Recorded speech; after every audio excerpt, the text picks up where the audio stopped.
एक एक बात। ये जीव अटकता कहाँ है?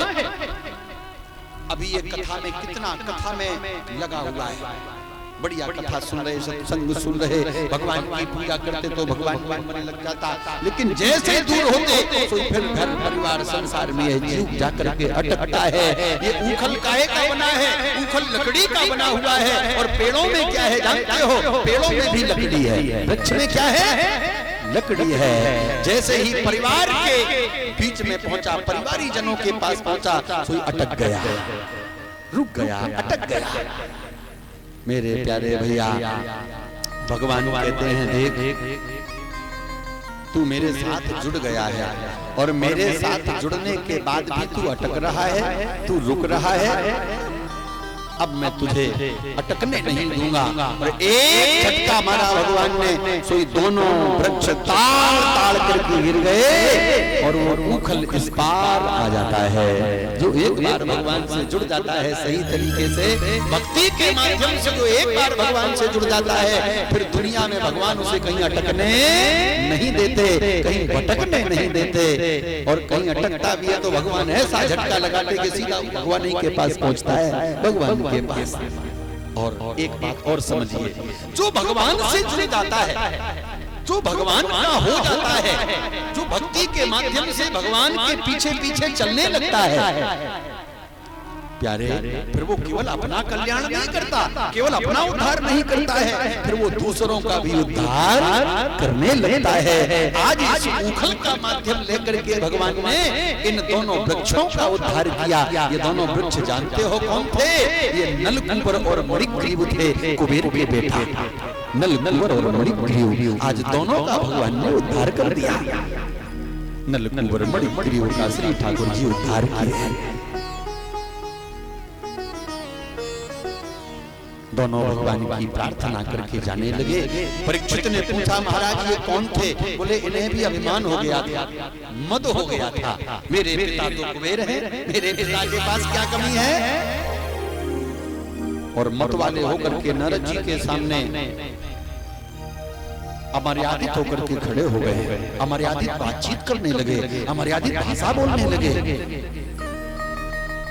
नारद जी ने श्राप दिया, तुम जड़ हो, तुम्हें यही ज्ञान नहीं कि उसके सामने कैसे जाना चाहिए, कैसी बातचीत करनी चाहिए, इसलिए तुम जड़ वृक्ष हो जाओ, जड़ वृक्ष हो जाओ। और मेरे प्यारे भैया, आज इन दोनों का श्राप से उद्धार होता है, मुक्ति हो जाती है। बोलिए भक्त और भगवान की जय, गोविंद भगवान की जय। और फिर यहीं पर माखन चोरी की लीला भगवान की है। और देखो माखन चोरी की लीला, बाकी तो हंसने हंसाने वाली लीला है, हंसने हंसाने वाली लीला तो कई लोगों से सुने होंगे, कई बार सुने होंगे। ऐसा नहीं कि भगवान माखन चोरी पहले ही करते थे, आज भी भगवान माखन चोरी कर रहे हैं, आज भी भगवान माखन चोरी कर रहे हैं। यदि आपके पास माखन होगा तो अवश्य भगवान माखन की चोरी करने आएंगे। अच्छा, माखन किसे कहा गया है जानते हो? माखन, एक तो माखन उसे कहा गया है, माख माने होता है क्रोध, माख माने होता है क्रोध। क्रोध नहीं है जहां, उस चित्त की चोरी भगवान आज भी कर रहे हैं। अथवा संत हृदय नवनीत समाधान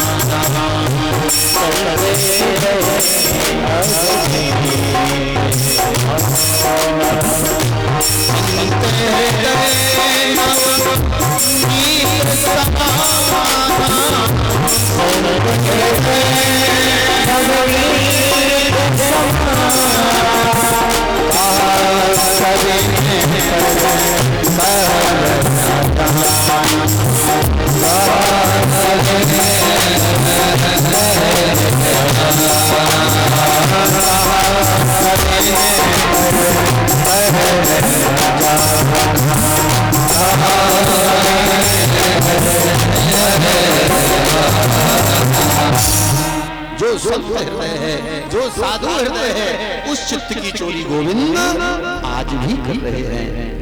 और जहाँ जिस हृदय में पत्थर रखा है तो पत्थर लेने भगवान काय को जाएंगे। माखन होगा जहाँ नेनु होगा, जो निर्मल चित्त होगा वहाँ भगवान जाते हैं और वहाँ भगवान माखन चुराते हैं। बोलिए माखन चोर भगवान की जय। और माखन चोरी लीला को मल विक्षेपण लीला भी कहा जाता है। मल विक्षेपण लीला, जो गोपियों के संचित पाप थे उन पापों की चोरी भगवान ने करी है। अच्छा, भगवान जब जीवन में आते हैं तो आपके जीवन से क्या भागता है जानते हो?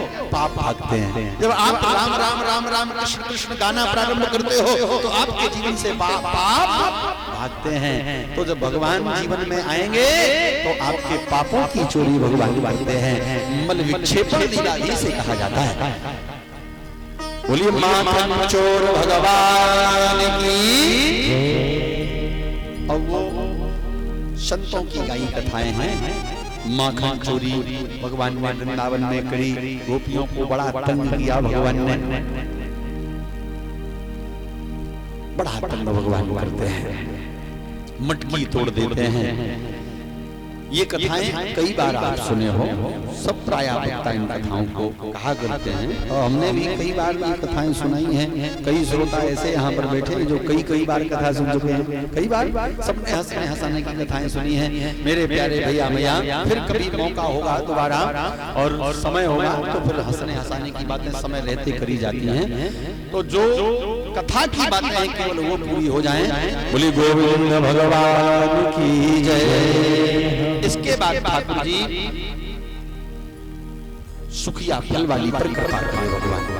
सुखिया को भगवान ने दर्शन दिया और फिर भगवान वृंदावन पहुंचे। नंद बाबा सब ग्वाल बाल कन्हैया वृंदावन पहुंचे। बोली वृंदावन धाम की। और यहाँ पर भगवान की गौचरण लीला होती है। और आज पहले दिन ही भगवान गौचारण करने गए और वत्सासुर का उद्धार भगवान ने किया। बछड़ा बनकर के आ गया था असुर, लेकिन बछड़ा बनकर के आया वत्सासुर और भगवान ने मार दिया। अब यहाँ पर थोड़ा सा विचार करना है कि बछड़ा तो धर्म स्वरूप था, फिर भगवान ने उस धर्म स्वरूप बछड़े को क्यों मार दिया? भगवान ने यही संकेत किया है, यही सबसे कहा है इस लीला के माध्यम से कि कहीं पर धर्म की आड़ में कोई पाप करने जा रहा हो अथवा जहां पर धर्म की आड़ में पाप हो रहा हो, ऐसे धर्म को कभी स्वीकार नहीं करना चाहिए। ऐसे धर्म को जड़ से उखाड़ करके फेंक देना चाहिए। जहां धर्म की आड़ में अत्याचार अनाचार हो रहा हो, पाप हो रहा हो, ऐसा धर्म स्वीकारनीय नहीं है। धर्म का स्वरूप बना करके आया, लेकिन ग्वाल वालों को मारना चाहता था, भगवान को मारना चाहता था। भगवान ने पेड़ से बछाड़ लगाई और गोविंदाय नमो नमः। इसके बाद बकासुर का उद्धार भगवान ने किया और तत्पश्चात ठाकुर जी अघासुर का उद्धार करते हैं। अगमाने होते हैं पाप। ग्वाल बाल आज भगवान को छोड़ करके और अकेले जंगल में गए। अकेले जंगल में गए सो अजगर के मोह को गुफा मान करके उसमें प्रवेश कर गए। अजगर के मोह में घुस गए और जब देखा कि गुफा नहीं तो अजगर सर्प का मुख है, हम तो किसी संकट में पड़ गए। सोई प्यारे भगवान को पुकारने लगे। यहाँ से भी एक बात समझिए, जब भी हम भगवान को छोड़ते हैं, भगवान की कथा से लग जाते हैं, उसी समय जीवन हमारा पैर पाप के मुख में चला जाता है और धीरे धीरे हम पूरे पाप के मुह में चले जाते हैं। अगमाने होते हैं पाप। जब भी आप भगवान से दूर हो गए, भगवान की कथा से दूर हो गए, उसी समय आपका पैर पाप के मुह में चला जाएगा और धीरे धीरे धीरे धीरे तुम फिर पूरे पाप के मुह में चले जाओगे। लेकिन बाल बाल पाप के मुह में जब प्रवेश कर गए, अघासुर के मुह में प्रवेश कर गए, तो इसके बाद जानते हो ग्वाल बालों ने क्या किया? घबराए नहीं और आगे नहीं बढ़े, वहीं पर रुक गए। जब समझ लो कि अब हमसे पाप हो गया तो आगे नहीं बढ़ना है, वहीं पर रुक जाओ और रुक करके भगवान को पुकारना प्रारंभ कर दो। भगवान को पुकारा है ग्वाल बालों ने और जैसे ही ग्वाल बाल भगवान को पुकारे, दौड़ करके भगवान आए और अघासुर का उद्धार किया और भगवान सब ग्वाल बालों को पाप से मुक्त कर दिए, अघ से मुक्त कर दिए। हम समझ रहे कि जब हमें जीवन में पाप हो गया तो उस पाप का प्रायश्चित करने के लिए उस पाप के आगे मत बढ़ो, वहीं पर रुक जाओ और वहीं भगवान का नाम गाना प्रारंभ कर दो। प्यारे धीरे धीरे आपके जीवन का पाप समाप्त हो जाएगा। भगवान कृपा करेंगे। बोलिए अघहारी भगवान की जय। अघासुर का उद्धार भगवान ने किया। ये जयकार ब्रह्मा जी के कान में पड़ी तो ब्रह्मा जी भी चक्कर में पड़ गए। अरे ये जय जयकार किसकी हो रही? ब्रह्मा जी देखने आए। जब तक आप ज्ञान की पीठ पर बैठे रहोगे, जब तक आप ज्ञान की ऊंचाई पर बैठे रहोगे, तब तक भगवान को नहीं पहचान सकते। भगवान को प्रेम मिश्रित ज्ञान से पहचाना जा सकता है, केवल विवेक से भगवान को नहीं पहचान सकते। ये भगवान का निराकार नहीं साकार स्वरूप है और ब्रह्मा जी केवल ज्ञान से भगवान को पहचानने का प्रयास कर रहे हैं। सोई चक्कर में पड़ गए और भगवान को साधारण वाला समझ बैठे और साधारण चरवाहा समझ करके ब्रह्मा जी ने क्या भूल करी? ब्रह्मा जी ने आज सब गैया बछड़ा ले जाकर के गुफा में बंद कर दी और ब्रह्मा जी चले गए। भगवान ने कहा, अच्छा ब्रह्मा जी, तुम्हें भी हमारी लीला में संदेह हो रहा है? ये कृष्ण की लीला है। चार खोपड़ी वाले ब्रह्मा जी चक्कर में पड़ गए। हम तो एक ही खोपड़ी के हैं। ब्रह्मा जी भी चक्कर में पड़ गए। इसलिए इस लीला को प्रेम से ही समझा जा सकता है, दिमाग से नहीं समझा जा सकता, खोपड़ी से नहीं समझा जा सकता। प्यारे प्रेम से समझिए। हंस ज्ञान है। हंस की पीठ पर ब्रह्मा बैठे हैं। हंस नीर चीर का विवेचन करता है। और जब दूसरी बार भगवान ने देखा कि सब बंद कर दिए ग्वाल बाल गैया बछड़ा, तो भगवान ने सब अपनी माया से बनाए करके तैयार करे गैया बछड़ा ग्वाल बाल सब भगवान ने बनाए और 1 वर्ष तक सब इसी प्रकार से चलता रहा। 1 वर्ष बाद ब्रह्मा जी आए और ब्रह्मा जी ने देखा गैया बछड़ा ग्वाले सब कुछ हैं। गुफा में गए, गुफा में भी सब बंद हैं। ओहो, हंस की पीठ से नीचे उतरे और हंस की पीठ से नीचे उतर करके भगवान की प्रार्थना करने लगे। हे प्रभु, क्षमा कर दो मुझे, क्षमा कर दो। जब आप ज्ञान की ऊंचाई से नीचे उतरोगे, अभिमान की ऊंचाई से, ज्ञान का अभिमान होता है, जब अभिमान की ऊंचाई से नीचे उतर करके आओगे तभी परमात्मा की पहचान हो सकती है। जब तक अभिमान जीवन में रहेगा तब तक भगवान को नहीं पहचान सकते। ब्रह्मा जी ने प्रणाम किया, भगवान ने आशीर्वाद दिया और ब्रह्मा जी यहाँ से गए। बोलिए भक्त और भगवान की जय। आज असली ग्वाल बाल घर पहुंचे हैं। तब पता चला कि अघासुर मारा गया 1 वर्ष बाद। और इसके बाद भगवान ने यमुना के जल को पावन किया है। प्यारे, जब पाप समाप्त होंगे तभी भक्ति पावन होगी। यमुना क्या है? यमुना भक्ति है। और जब तक अघासुर समाप्त नहीं होगा, जब तक आपके जीवन का पाप समाप्त नहीं होगा, तब तक भक्ति निर्मल होने वाली नहीं है। कालिया रहता था यमुना के जल में और यमुना का जल दूषित हो रहा था। यमुना को पवित्र करने के लिए, अपने प्रेमी जनों को सुखी करने के लिए भगवान जहर से भरे कुंड में कूद गए और कालिया के फणों पर भगवान ने नृत्य किया है। जानते हो भैया, जो अपने प्रजा को सुखी करता है, भगवान वृंदावन में ग्वाल बाल सब क्या है? भगवान की प्रजा है। जो सबको सुखी करने का काम करता है उसका काल भी कुछ नहीं बिगाड़ पाता है। वो काल के मस्तक पर जाकर के नाचता है, काल के मस्तक पर नाचता है। भगवान सबको सुखी करने के लिए आज यमुना के जल में कूदे हैं। अपनी परवाह नहीं करी, सबके सुख की कामना से कूद जाते हैं काली दोह में। और कालिया के फणों पर भगवान ने नृत्य किया है। भैया आज कालिया की पत्नी प्रार्थना करती हैं, नतमस्तक हो जाती हैं, मेरे पति को छोड़ दीजिए, चरण रज मुझे वापस कर दीजिए। न्यायो हि दंडः कृतकृत विशेषमिमं तवावतारः खलनिग्रहाय रिपोसुतानां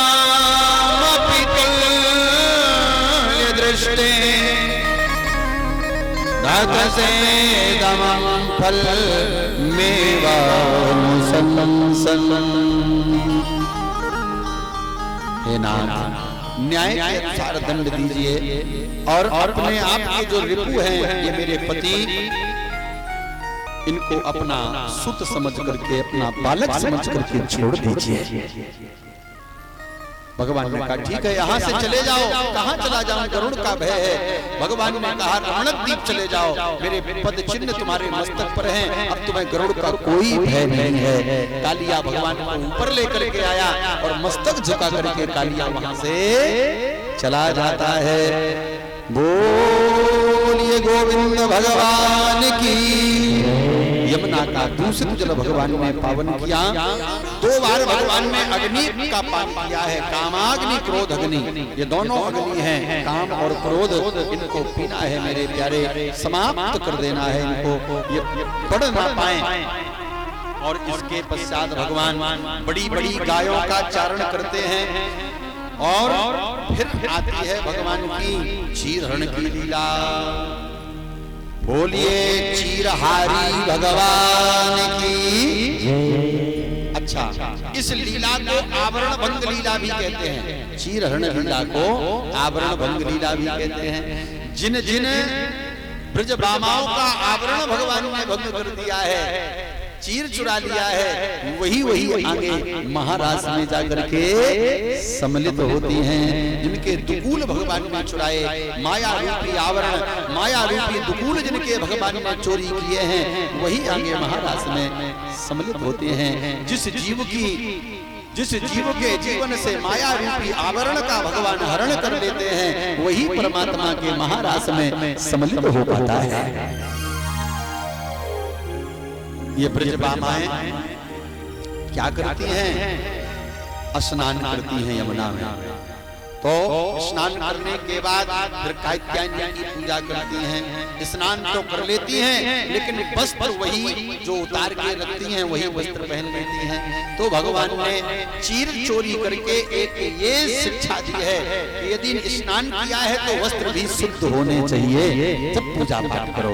पूजा पाठ की पद्धति को ठीक किया है। अथवा नारियों को यह शिक्षा दी है कि जब घर से कहीं बाहर स्नान करने जाओ, सरोवर में, तालाब में, नदी में, तीर्थ में, तो वहां पर जितने वस्त्र पहन करके जाओ, उतने वस्त्र पहन करके ही स्नान करना चाहिए। काहे के लिए? जैसे आप अपने वस्त्र लेकर के गई, झोरा झंडा बैग लेकर के गई और आपने घाट में किनारे रख दिया और आप स्नान करने लगी, और तब तक भगत ही थोड़ी जाते, सब तीर्थ में चोर भी जाते हैं। कल ही एक मैया का मंगल सूत्र चला गया है, वो मैया रो रही थी सुबह हमारे पास आकर के। उसका जो है मंगल सूत्र यहाँ प्रसाद के समय गिर गया हो अथवा किसी ने छीन लिया हो। वो गरीब मैया है, जिस किसी भैया को या मैया को मिला हो तो प्यारे उसे भगवान की सेवा मान करके भगवान के पास समर्पित कर दें, जिससे उस मैया के पास उसे पहुंचाया जा सके। भगवान को न जाने कितना देंगे मेरे मैया, मेरे भैया। यदि किसी को भी मिला हो, यदि कोई दूषित नियत से भी ले गया हो, बुरी नियत से भी ले गया हो, चोरी करके ले गया हो, तो मैं भैया आपसे निवेदन करता हूँ, आप उस मैया का वह मंगल सूत्र दे जाएं। आपको 2, 4, 500, 1000 रुपए की आवश्यकता हो तो आप हमसे ले जा सकते हो, लेकिन उस मैया का मंगल सूत्र आप जो है वापस दे जाएं। चोर भी जाते हैं तीर्थ में, और आप स्नान कर रही हो और वो कहो आपका बैग ही उठाए करके ले जाए, और वस्त्र निकाल करके स्नान कर रही हो, तो फिर क्या करोगी? बाहर भी वस्त्र चले गए और अंदर भी वस्त्र नहीं है, जल के भीतर हो, या तो पानी में डूब के मर जाओ या तो मर्यादा खो दो। इसलिए कम से कम गीले पूरे वस्त्र पहन करके स्नान कर रही हो तो गीले वस्त्र पहन करके बाहर तो निकल आओगी, यथा स्थान पहुंच जाओगे। भगवान गोकुल वृंदावन में रहते हैं और मथुरा में राक्षस रहते हैं। भगवान ने कहा दूसरों पर उंगली उठाने से पहले अपने घर के खिड़की दरवाजे ठीक करो। पहले अपने गांव की बेटियों को ठीक शिक्षा दो, अपने गांव की बेटियों को ठीक करो। ये ऐसे इस प्रकार से सरोवर में बाहर स्नान करने जाती हैं, इस प्रकार से इन्हें स्नान नहीं करना चाहिए, क्योंकि सब दैवी विचार वाले थोड़ी होते हैं, कुछ कुछ आसुरी विचार वाले भी होते हैं। कहीं मथुरा से कोई आ गया तो मथुरा माने शरीर, जिसे केवल शरीर का ही ज्ञान है, भगवान का ज्ञान ही नहीं है, उसके अंदर वासना होती है। और जब वो ऐसे इन ब्रजबामाओं को स्नान करते हुए देखेगा तो फिर कुछ भी हो सकता है, अनर्थ हो सकता है। इसलिए भगवान कहते हैं अपने घर की किसी दूसरे पर उंगली उठाने से पहले अपने घर के खिड़की दरवाजे ठीक करो। इंद्री द्वार झरोखा नाना, जहां तहां सुर बैठे कर थाना, आवत देखें विषय बयारी, और झट दे कपाट उघारी। इसलिए हर इंद्रिय में श्री सीताराम, श्री राधे श्याम प्यारे भैया, फिर दोष आ ही नहीं सकते। ये गोपियां पूजा कर रही हैं। हे मनते प्रथमे मासे नंद ब्रज कुमारिका,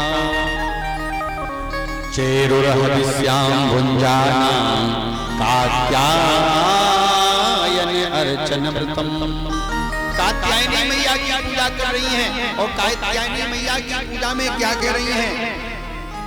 कात्यायनी महामाये महायोगिनीधीश्वरी, नंद गोप सुतम देवी पतिं मे कुरुते नमः। ये मंत्र है। जिस बेटी के विवाह में विलंब हो रहा हो और 41 दिन तक कमलगटा की माला से यदि इस मंत्र का जाप करती है तो शीघ्र सुंदर घर और वरों से प्राप्त होता है।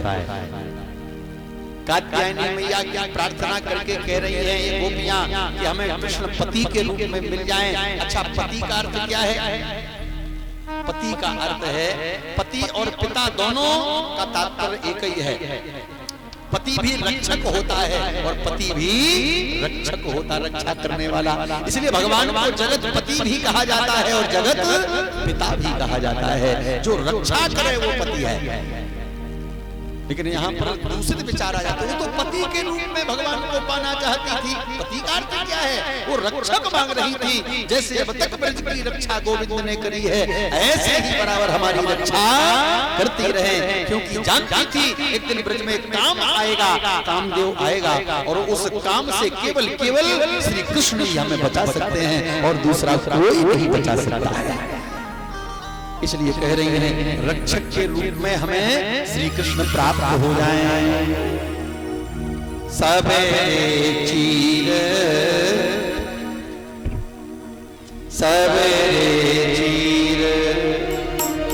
समेटे बिहारी, बैठे जाए कदम की डाली।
वस्त्र लेकर के भगवान पेड़ पर बैठ गए।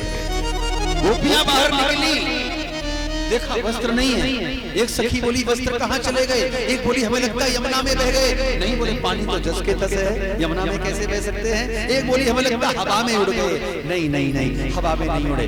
फिर एक बोली हमें लगता है बंदर ले गए। बोली नहीं, बंदर भी नहीं ले गए। फिर वो देखो श्याम सुंदर ले गए, श्याम सुंदर दिखाई दे गए। निवेदन करने लगी, श्याम सुंदर ते दास्याम करवाम तबोदितम। हे श्याम सुंदर, हम सब तुम्हारी दासी हैं। हाथ जोड़ करके निवेदन कर रही हैं। क्या है, क्या चाहिए?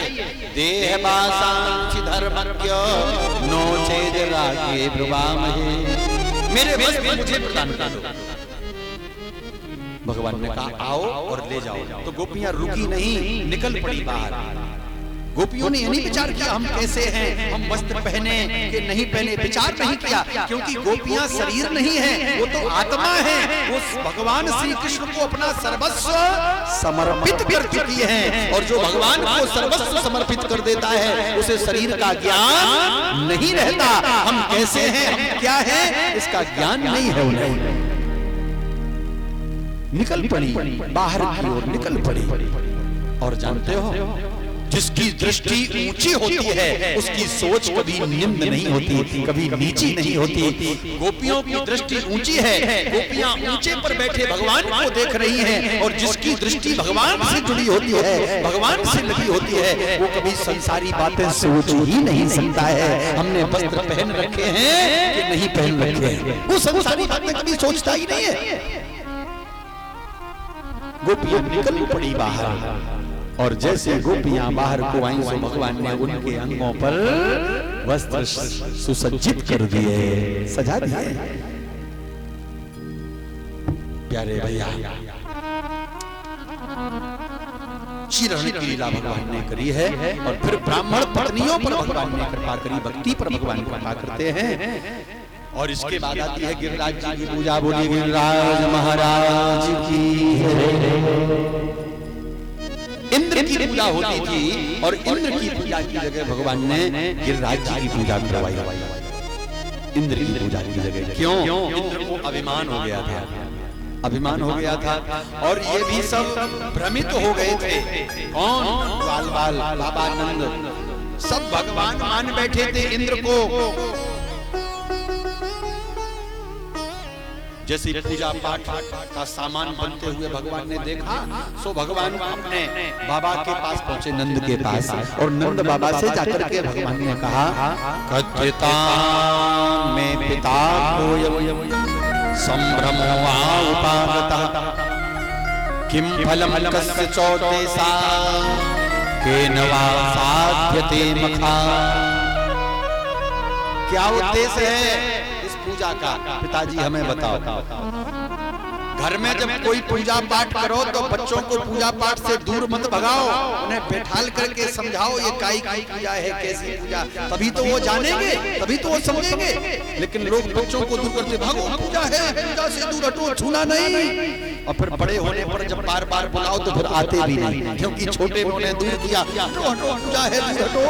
नहीं, पूजा से जोड़ के रखो, छोटे से ही बच्चों को पूजा से जोड़ो।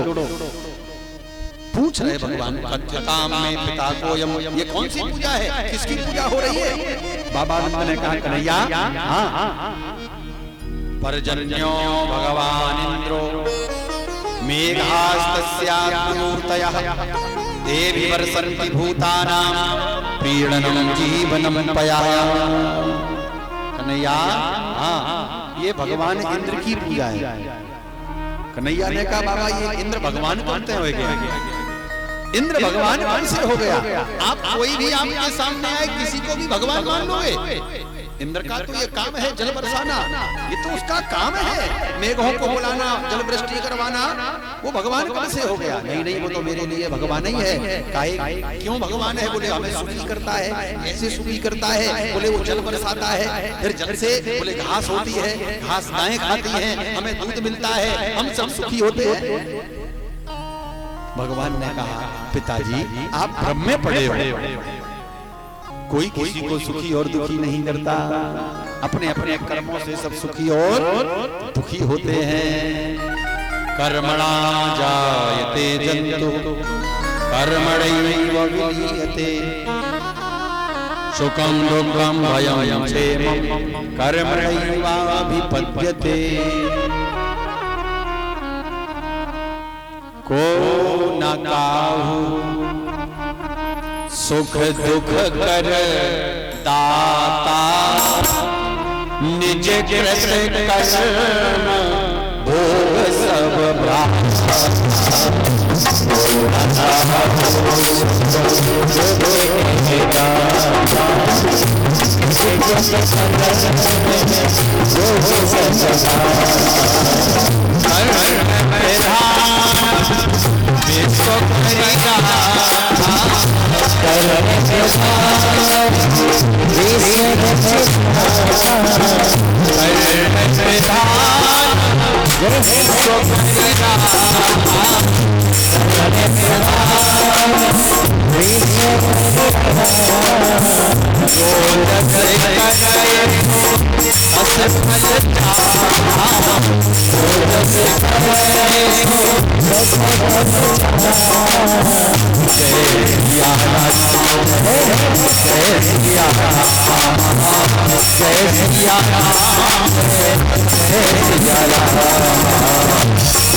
कर्म की प्रधानता है। कर्म से ही प्रारब्ध बनता है मेरे भैया, प्रारब्ध। कर्मणा जायते जंतु कर्मणैव विलीयते। कर्मों से ही जीव सुखी और दुखी होता है, अपने कर्मों से ही नरक में जाता है, अपने ही कर्मों से स्वर्ग में जाता है। कोई किसी को सुखी और दुखी नहीं करता। ये भूल है पिताजी आपकी। और रही पूजा की बात, तो सबसे पहले घर के देवता की पूजा करनी चाहिए। तो नंद बाबा ने पूछी, लाला ये घर का देवता कौन है? तो बोले घर के देवता हैं हमारे गिरिराज जी। भगवान कहते हैं घर के देवता हैं हमारे माता पिता। घर का देवता भूखा बैठा है और बाहर मंदिरों में लंगर चल रहा है, इससे क्या लाभ? घर के देवता की सेवा नहीं हो रही है और हम रात में मंदिर में बैठ करके माला घुमा रहे हैं, कोई लाभ नहीं है, कोई फायदा नहीं है। पहले घर के देवता की पूजा सेवा करो, पहले घर के देवता की सेवा कर लो, तो मंदिर में जाने की जरूरत नहीं पड़ेगी।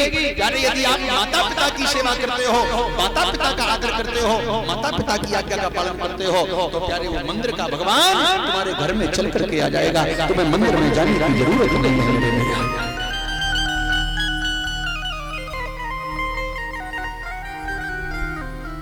अब बूढ़े बूढ़े लोगों ने बात तो नहीं मानी, लेकिन सब मैया बोली वृंदावन की। अरे हमेशा आप लोगों की बात मानते थे, अब की बार बच्चों की बात मान लो। कभी कभी बूढ़ों को भी बच्चों की बात मान लेनी चाहिए, क्योंकि बच्चे हमेशा बड़ों की बात मानते हैं ना, हमेशा बच्चे बड़ों की बात मानते हैं। और कभी कभी बच्चे भी यदि ठीक बात बोल रहे हो तो बड़ों को भी बच्चों की बात मान लेनी चाहिए। ये नहीं कि हम बड़े हैं, अच्छा हमसे कह रहा है ऐसी नहीं, ये संदेशा मिलता है कथा से। यहाँ पर भी देखो बड़ों ने बच्चे की बात मानी, बच्चों की बात मानी, और बच्चों की बात मानी तो क्या हुआ? भगवान का दर्शन मिला सबको, सबको भगवान का दर्शन मिला। अभी जिसे भगवान मानकर पूछते रहे, आज तक कभी पूजा स्वीकार करने नहीं आया, लेकिन आज बच्चों की बात मान ली तो भगवान का दर्शन हो गया। क्योंकि बच्चे मन के सच्चे, बच्चे जो बात कहते हैं वो सही कहते हैं, गलत नहीं कहते मेरे भैया।